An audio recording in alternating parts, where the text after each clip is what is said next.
My parents abandoned me at 17. Years later, they resurfaced, asking for money, pretending we were still a family. When I refused, they stalked me and broke into my house. So I got restraining orders. When I was 17, I came back to a completely empty home and a note on the kitchen counter. It was the cruelest thing I've ever read.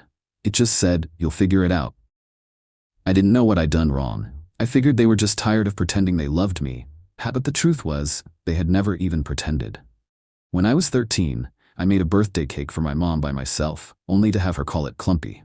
At 15, I tutored my brother through finals, all the while he called me a know-it-all and slammed his door in my face. At 16, I gave my entire paycheck to my dad so he could cover bills, but got yelled at when I brought it up later after he said I was useless. I was always useful, but never loved. My parents and my brother, my only family, had packed up and moved 2 states away without telling me. I found out from the landlord a week later. I had a week to move out because they'd canceled the lease early. I slept at a friend's house for 3 nights before I ran out of places to go. Eventually, I was sleeping in the back of a storage unit I rented with the last of my savings. I snuck in and showered at the YMCA, ate peanut butter with a spoon for my breakfast, lunch, and dinner, applied for jobs on free library computers, and pretended everything was okay. Eventually, I got hired at a diner, server for the night shift. The manager was gruff but fair, paid me cash under the table until I could get an ID. She let me nap in the break room once when I nearly collapsed from exhaustion. I clawed my way through it, bought a prepaid phone, saved every single receipt, watched free YouTube tutorials on finance and goal setting. The first year, I barely survived, but I made it through. The turning point came when a regular at the diner offered me a temp job cleaning out office files. It paid triple what I made serving. I said yes. That job led to another and another. I learned quickly, showed up early, and asked questions. By 22, I was freelancing full-time. By 25, I launched a consulting business, just me, a folding table, and a borrowed laptop. By 27, I had 5 contractors under me, my own office, and a client roster that included companies I used to dream about. And by 29, I was officially a millionaire. Not influencer millionaire, not fake it for Instagram millionaire, actual savings with a retirement account, no debt, paid off apartment, health insurance I could afford. The first time I saw my bank app hit 7 figures, I cried. Throughout those tough years, my family never reached out, not even once. I saw my brother pop up in a suggested friends list once. He's married now, still living in the state they disappeared to. I stared at the screen for a long time, wondering if he ever told his wife about me, if he said I ran away, or if he says nothing at all. Sometimes I still wonder if it would have been easier to hate them, but truthfully, it was never hate. It was heartbreak. I go to therapy now because I want to stay unbroken. I've made a list of people who saved me when they didn't have to, like coworkers, classmates, and strangers who showed me what real support looks like. Last week, a podcast interview I did about surviving family estrangement blew up online. It hit 1 million views in 4 days. My inbox filled with messages of support, gratitude, and strangers telling me I put words to their pain. And then one email stood out. The subject line, "You're still our daughter." It was from my mom. No apology, just a paragraph about hearing my side and how maybe we could talk. Then another message, this time from my brother. "We miss you. Can we fix this?" I stared at the screen for a long time before closing the laptop.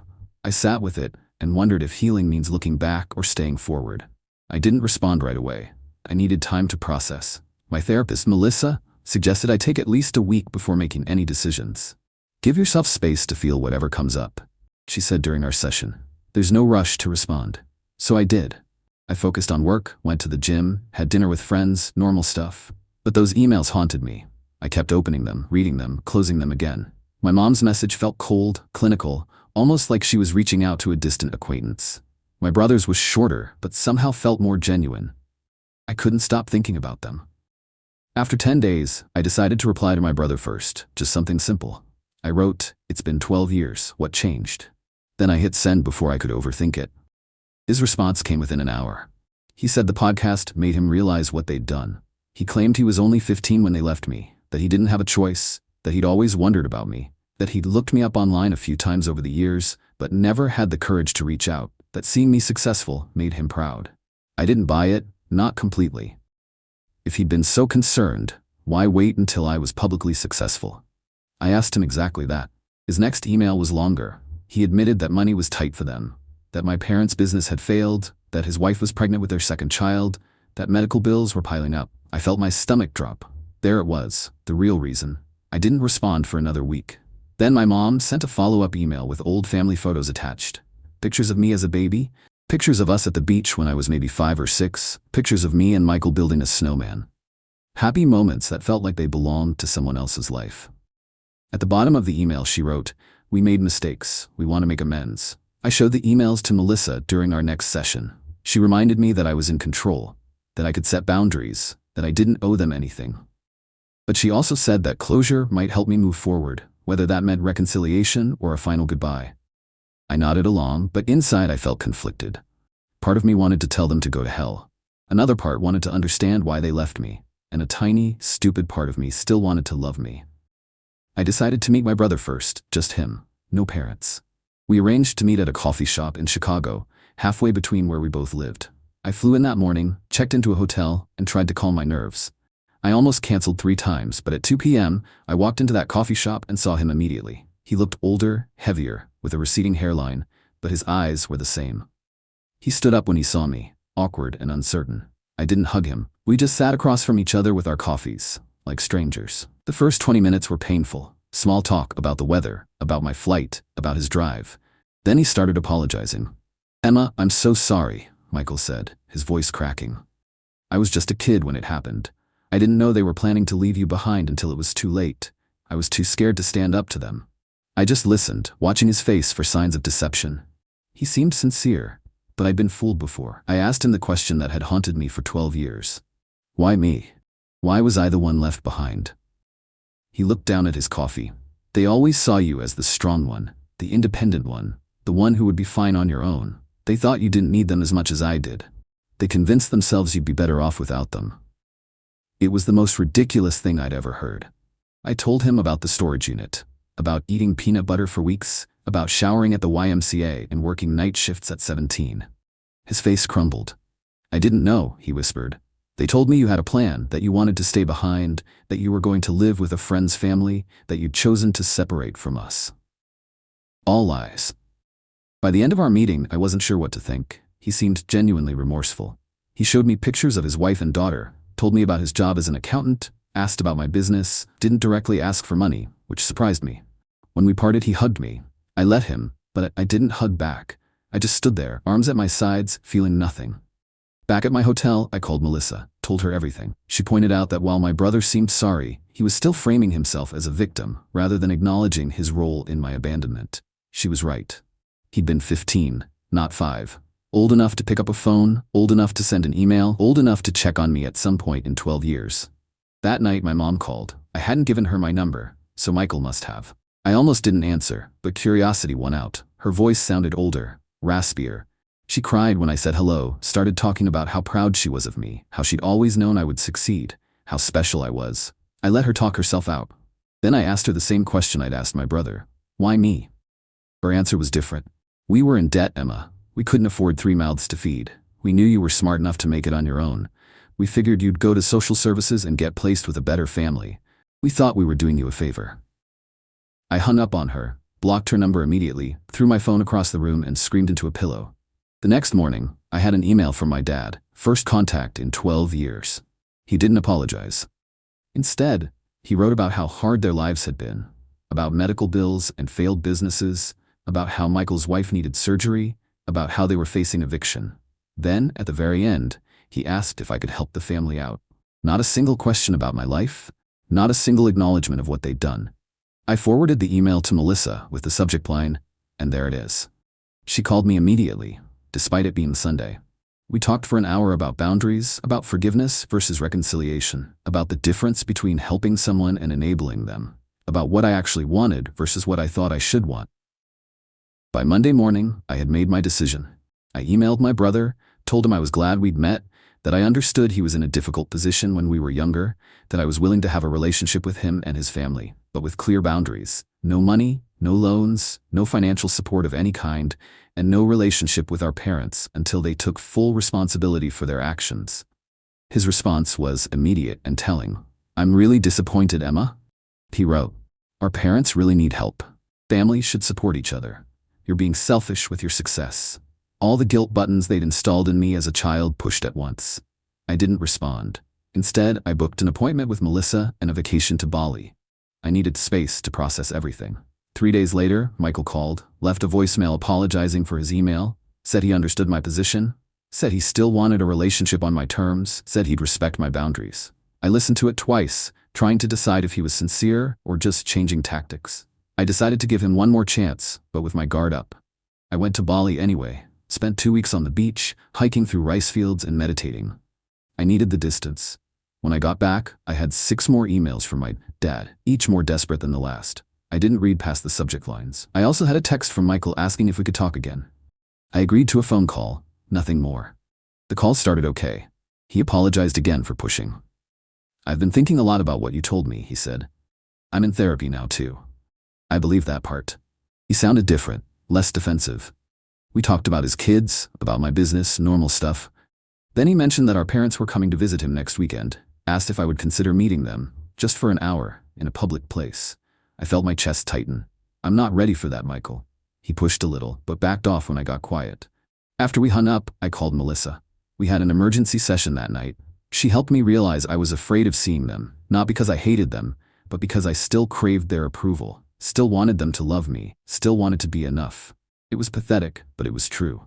I cried for an hour in her office. The next day, Michael texted again, said our mom was crying all night after he told her I wouldn't meet them, said our dad was talking about driving to my city anyway. I felt panicky, blocked Michael's number immediately. Then I called my assistant and told her I was working from home for the week, ordered groceries for delivery, basically hid in my apartment like a scared kid. On Wednesday, the doorman called up, said there was a couple asking for me. Wouldn't give their names. I knew instantly, told him I wasn't accepting visitors. 5 minutes later, my phone rang from an unknown number. I let it go to voicemail. It was my dad. "Emma, we drove 8 hours to see you," his angry voice said. "You're being childish. We deserve a chance to explain." I deleted the message and turned off my phone. Thursday morning, I woke up to someone pounding on my door. I froze in bed, heart racing, checked the peephole. It was them, my parents, standing in my hallway like they had any right to be there. "Emma, please." My mom's voice came through the door. "We just want to talk to you. We know you're in there." My dad added, "We love you. We're sorry." I didn't open the door. I sat on the floor with my back against the wall, shaking. Eventually, they left. I called building security immediately, told them not to let those people up again. The guard sounded concerned, asked if I needed police. I said no, just don't let them up. Then I called Melissa. She came over on her lunch break, brought me a sandwich, and sat with me while I cried. Told me I had every right to set boundaries, that I didn't owe them a meeting, that what they were doing was harassment, not reconciliation.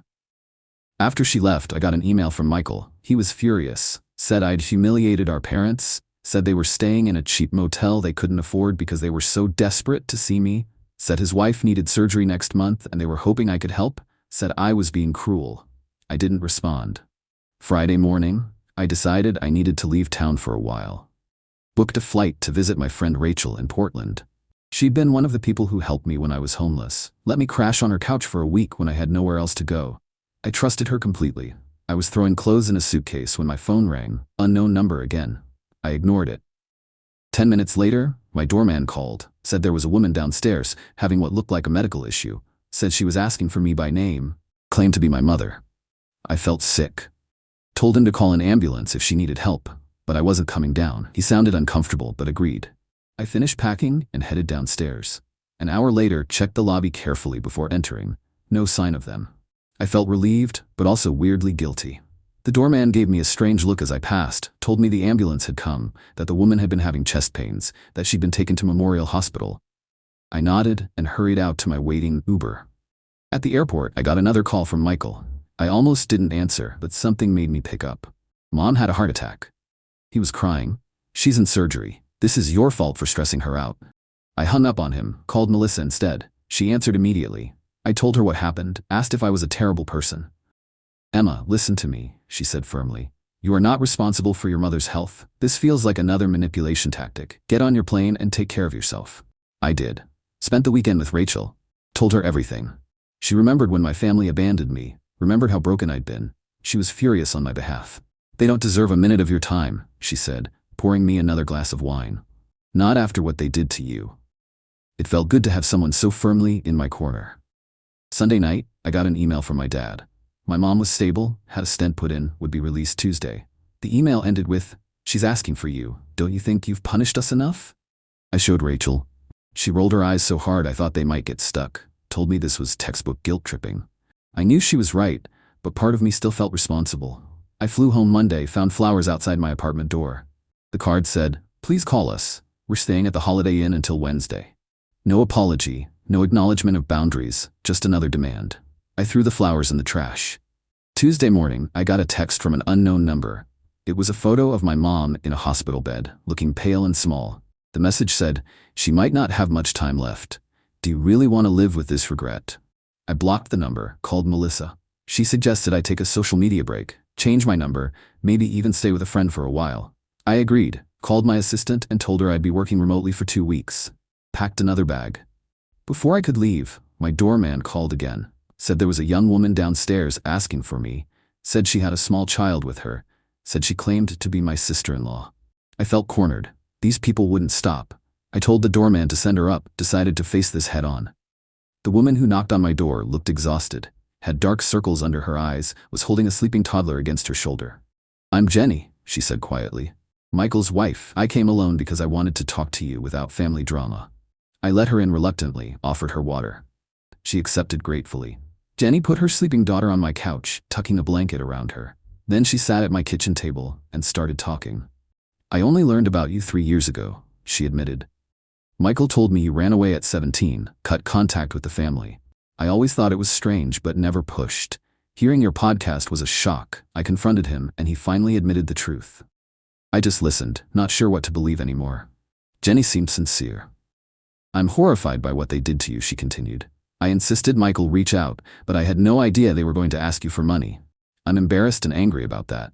Yes, I do need surgery for a thyroid condition, but we have insurance. Your parents are the ones in financial trouble, not us."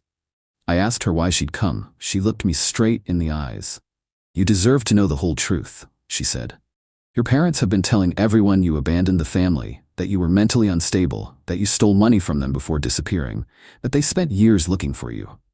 All lies to cover what they'd done." I felt like I'd been punched. "How do you know this is true?" She pulled out her phone, showed me Facebook posts from years back. My mom asking for prayers to find her troubled daughter. My dad claiming I'd taken their savings before running away. Posts about hiring private investigators, about checking homeless shelters. All carefully crafted to make them look like victims. All dated years after they'd abandoned me. Jenny apologized for being part of it, even unknowingly said she confronted my parents too, that they'd admitted everything to her when she threatened to tell the whole family the truth, that they were desperate now because their lies were unraveling, that my podcast had people asking questions they couldn't answer. Her daughter woke up then, a cute little girl with curly hair. "This is Lily," Jenny said softly. "She's 3. I have another daughter on the way. I want my children to know their aunt, but only if you want that too. No pressure, no guilt, just an open door if you ever choose to walk through it." After they left, I sat in my apartment for hours processing. Called Melissa again, told her everything Jenny had said. She wasn't surprised. "Abusers often control the narrative," she explained.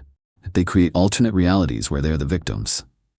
She asked what I wanted to do now. I honestly didn't know. That night, I got another email from my dad. This one was different. Angry, threatening. Said if I told lies about them online, they would sue me for defamation. Said they had proof I'd stolen from them. Said they'd go to the media with their side if I didn't take down the podcast and issue a public apology. Said they expected financial compensation for the damage to their reputations. I forwarded it to Melissa, then to my lawyer, Marcus. He called me immediately. "This is empty threatening," he assured me. "Truth is an absolute defense against defamation. Save everything but don't respond. I'll handle it if they actually file anything, which I doubt they will. People who are actually going to sue don't usually announce it first." The next day, I got a call from Michael. I let it go to voicemail. He sounded panicked. "Emma, Jenny told me she visited you. Our parents are furious. They're saying terrible things about her now too. I'm scared they're going to try something desperate. Please call me back on Jenny's phone, not mine." I didn't know what to believe anymore. Called Marcus again. He suggested meeting Michael and Jenny somewhere public with him present as my lawyer, just to hear them out. I agreed, reluctantly. We set up a meeting at a restaurant near Marcus's office for the next day. They showed up on time. Both looked terrible, stressed, exhausted. Jenny had a bruise on her arm she kept trying to hide. Michael couldn't make eye contact. "I'm Marcus, Emma's attorney," he said as we sat down, which made Michael flinch. But we sat down, ordered coffee, and they started talking. The story that came out was worse than I'd imagined. My parents had been living off Michael for years, moving in and out of his house, taking money for emergencies, watching his kids while criticizing his parenting. When Jenny confronted them about me, my dad had grabbed her arm hard enough to leave marks. Michael had kicked them out. They were now staying in a motel, calling constantly, showing up at his work. I listened without interrupting, watched my brother break down as he described how our parents had controlled him his entire life, how they'd convinced him I abandoned them, how he'd been too scared to question their version of events, how he'd been trapped in their web of manipulation and lies for 12 years, how he was terrified they would hurt Jenny or the kids. Marcus asked careful questions about financial entanglements, about house titles and bank accounts, about whether my parents had keys to their house. Michael answered everything, said they'd co-signed his mortgage, said his dad was still on his bank account from when he was in college, said they had spare keys, said they knew all his passwords. Marcus took notes, occasionally glancing at me. By the end of the meeting, I felt drained but clearer. This wasn't just about me anymore. Michael and Jenny were victims too, in their own way, different from me, but still trapped. Marcus suggested they speak to a lawyer of their own, gave them a colleague's card, told them to change their locks, passwords, and bank accounts immediately. They nodded, looking overwhelmed but grateful. As we were leaving, Michael hugged me. This time I hugged him back. It wasn't forgiveness, not yet, but it was something. A recognition that we'd both been damaged by the same people, that maybe we could help each other heal. That night, I got a series of increasingly unhinged texts from my parents' numbers. Accusations, threats, guilt trips. I blocked them all. Then I called Jenny, asked if they were safe. She said yes, they'd changed the locks, stayed with friends the night before. We're looking into a restraining order. I felt relieved, but still worried. The next morning, I woke up to my phone ringing. It was Jenny, hysterical. They broke into our house, she sobbed. They took Lily's baby photos, important documents, Michael's laptop. They left a note. Family matters should stay in the family. I told her to call the police immediately, said I'd meet them at their house. Called Marcus on my way. When I arrived, there was a police car outside their house. An officer was taking statements in the living room. The place was a mess, drawers pulled out, papers scattered. Michael was sitting on the couch, head in his hands. Jenny was pointing out missing items to the officer. I introduced myself as family there to help. The officer seemed skeptical that grandparents would break in. Are you sure they didn't just use a key? He asked. Maybe this is a misunderstanding. Jenny showed him her bruised arm, told him about the escalating behavior, about the threats, about how they'd been stalking them. He took notes, but didn't seem convinced, said without evidence it would be hard to prove who did this. After the police left, we cleaned up together, found more missing things. Photo albums, financial documents, the spare key to their car. Michael looked defeated. This is my fault, he said. I should have protected my family better, should have stood up to them years ago, should have looked for you harder. I didn't disagree, but I didn't pile on either. We were beyond that now. Marcus arrived as we were finishing, looked around grimly, said this changed things, that we needed to document everything, that breaking and entering was a serious crime, that we should all stay somewhere else for a few days, that he'd help us file for emergency restraining orders in the morning. We nodded, too exhausted to argue. Jenny packed bags for them, while Michael and I secured the house as best we could. Changed locks again, checked windows, discussed security cameras. It felt surreal taking these precautions against our own parents, but also necessary. They'd crossed a line that couldn't be uncrossed. As we were leaving, Michael got a text from our dad, just 3 words. We're watching you. He showed it to me, hands shaking. I took a screenshot, sent it to Marcus. Then I made a decision. Told them they were coming to stay with me. My building had security cameras, a doorman who already knew not to let our parents in. They accepted gratefully. That night, the 4 of us ate takeout in my living room. Lily played with toys Jenny had packed. We talked quietly about next steps, about restraining orders, about police reports, about changing phone numbers and email addresses, about possibly moving to a new house, about how to protect themselves long-term. It wasn't the family reunion I'd ever imagined, sitting there with the brother who'd let me be abandoned, his wife who'd believed lies about me, and their daughter, who was innocent in all of this. But somehow it felt right, like we were finally facing the truth together, like maybe, just maybe, we could build something new from the ashes of what our parents had destroyed.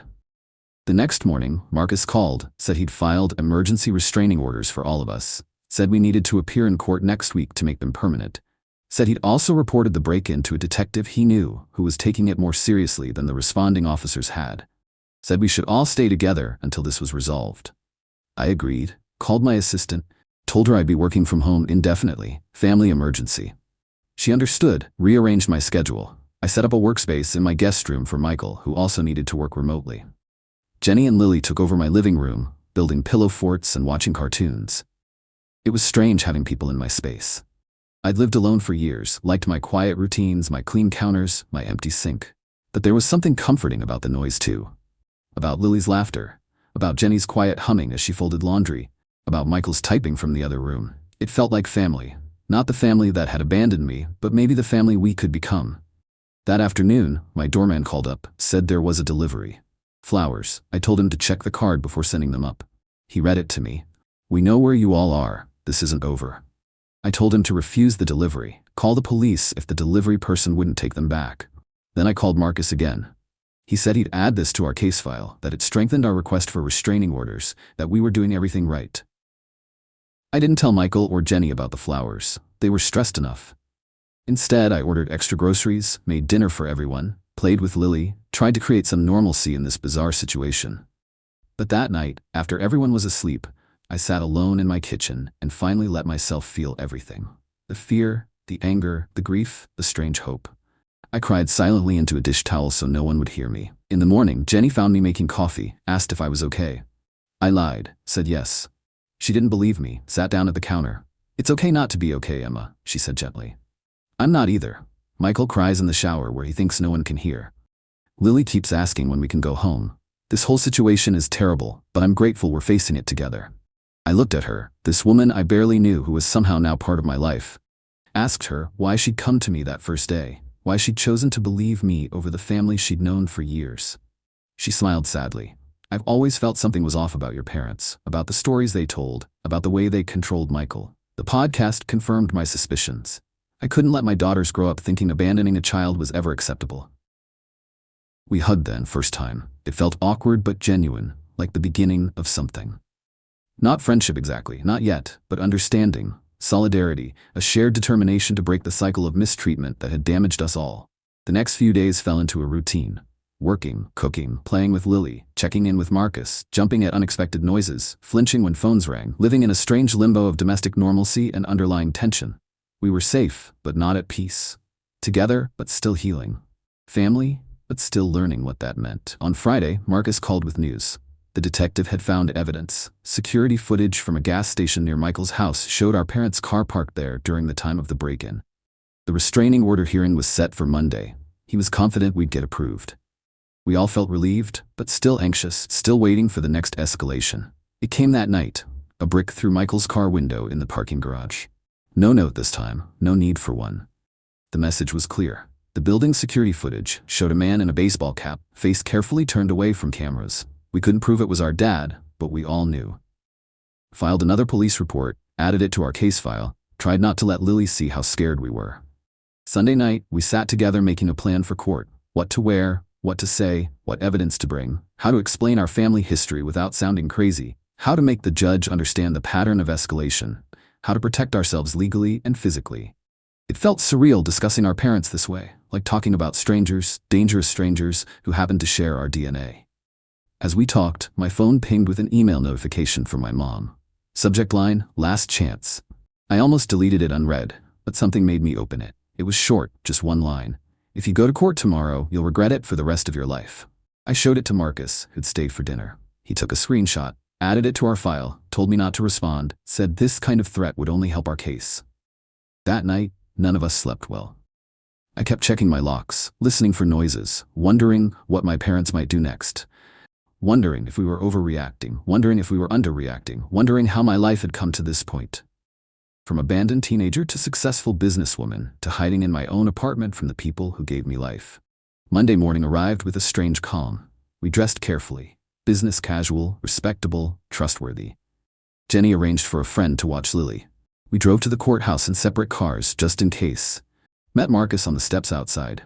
He looked confident, briefcase in hand, told us he'd handled dozens of cases like this, that the evidence was strong, that judges took threats seriously, that we'd be protected. As we walked into the courthouse, I spotted them. My parents, standing near the entrance, looking older than I remembered, smaller somehow.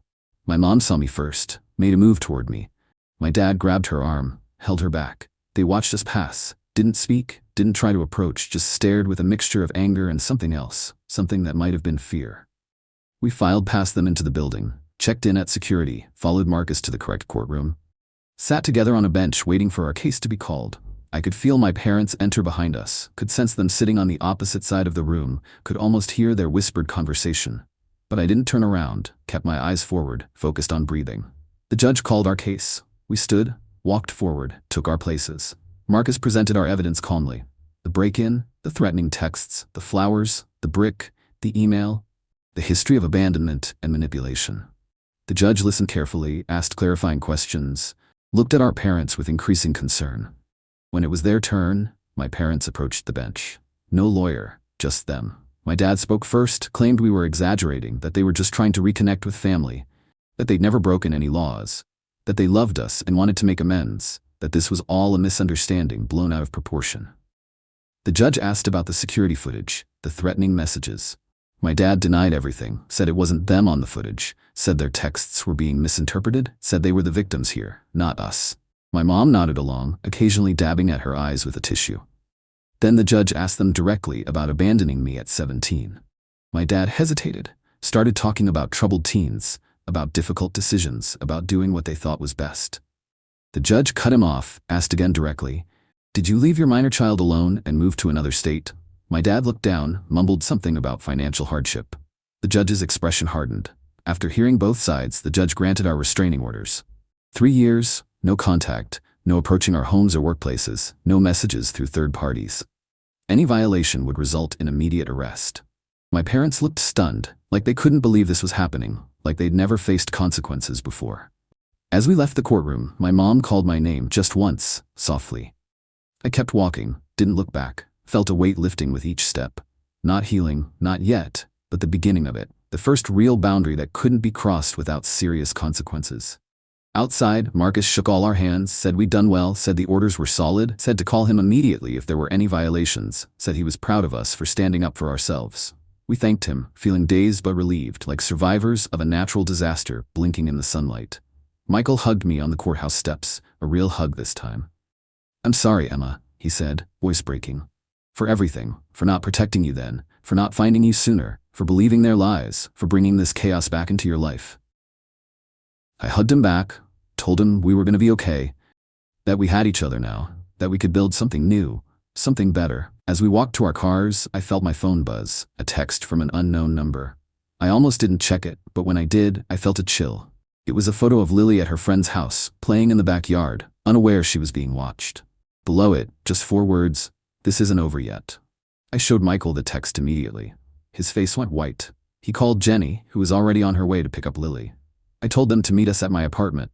Then I called Marcus from the car, my hands shaking so bad I could barely hold the phone. He told me to forward him the text and drive straight home, said he'd call the police and meet us there, said this was a clear violation of the restraining order, said to stay calm but vigilant. The drive back felt like it took forever. I kept checking my mirrors. Paranoid, my parents were following me. When I finally pulled into my building's garage, I sat in my car for a minute, just breathing. Trying to get my poop together before facing Michael and Jenny. They needed me to be strong right now. I found them already in my apartment, Jenny clutching Lily like she might disappear. The poor kid looked confused and scared. Michael was pacing, running his hands through his hair over and over. I showed them the text. Jenny started crying, said they'd been watching her baby, said she'd never forgive herself if something happened to Lily. Michael put his arms around them both, looking more determined than I'd ever seen him. Marcus arrived 20 minutes later with 2 police officers. They took our statements, looked at the text, made some calls, said they'd send a patrol car to the friend's house to check things out, said they'd try to trace the number, said they'd increase patrols around my building. All the right things, but I could tell they didn't fully get how dangerous my parents could be. How unpredictable, how desperate. After the police left, we sat in my living room trying to figure out next steps. Jenny suggested going to a hotel under different names. Michael thought we should drive to his cousin's house a few states away. I just sat there getting angrier by the minute. This was bullcrap. We'd done everything right, followed all the legal channels, got our restraining orders, and they were still terrorizing us, still controlling our lives through fear. I stood up suddenly. "I'm done running," I said. "Done hiding. Done letting them dictate how I live my life. They've already stolen my childhood. I'm not giving them my adulthood too. Michael looked at me like I was crazy. What are you planning to do?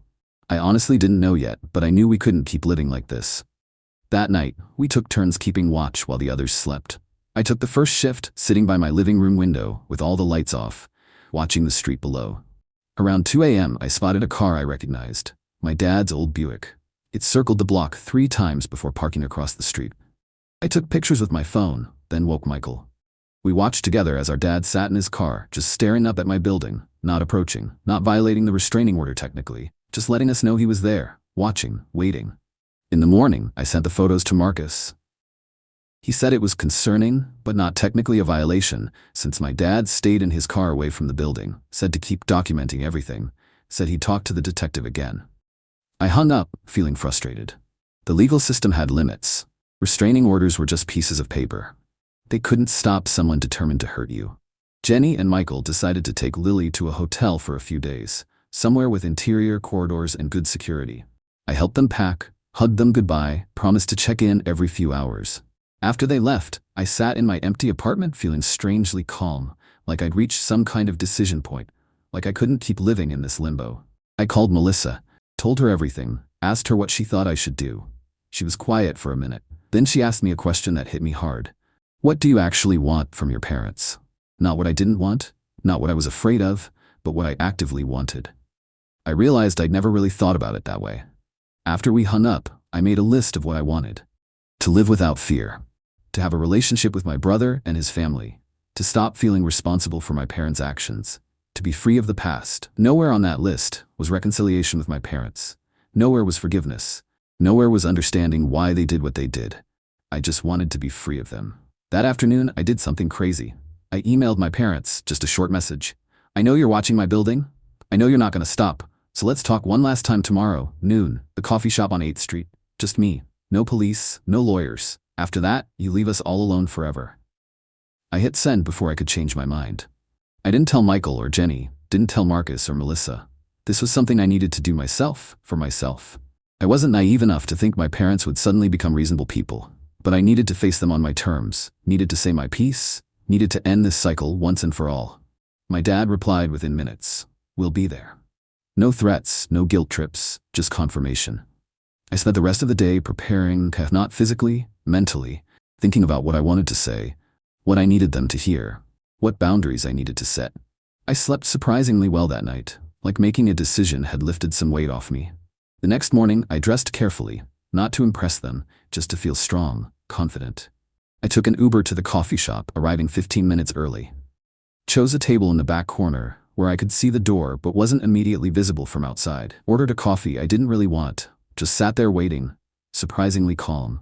They arrived exactly at noon, looking older than they had in court, more tired. My mom spotted me first, nudged my dad. They walked over slowly, like they were approaching a wild animal that might bolt, sat down across from me without speaking. We just looked at each other for a long moment. These strangers who were my parents, these people who had shaped me in ways they'd never understand. I spoke first. I didn't call this meeting to reconcile or to give you money or to hear excuses. I called it to make you understand one thing. It's over. You've lost. Not just the court case. You've lost me, lost Michael, lost your grandchildren, lost any chance at being part of our lives. And if you can't accept that, if you keep stalking us, threatening us, trying to force your way back in, I will destroy you. My dad started to interrupt. I held up my hand. I'm not finished. Then I pulled out my phone, showed them screenshots of all their threatening messages, the photo of Lily, the emails. I've sent copies to everyone in your lives, your siblings, your church, your neighbors, your employers, everyone. Not yet, but I will if you contact any of us again, if you come near our homes, if you so much as mention our names to anyone we know.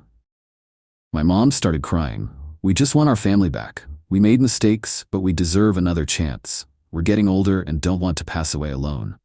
I looked at her for a long moment.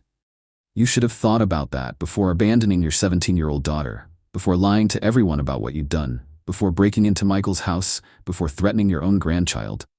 My dad got angry then. You're ungrateful. You've always been difficult. You've turned your brother against us. You owe us for raising you. I just laughed, actually laughed in his face. Do you really think you're entitled to gratitude for doing the bare minimum as a parent for 17 years before abandoning me completely? Do you think your parenting was so stellar that I should be thanking you for it? He didn't have an answer for that, just sat there red-faced and silent. My mom was still crying, but I felt nothing. No guilt, no sympathy, just a cold clarity that these people were never going to change, never going to take responsibility, never going to be the parents I deserved. I stood up to leave.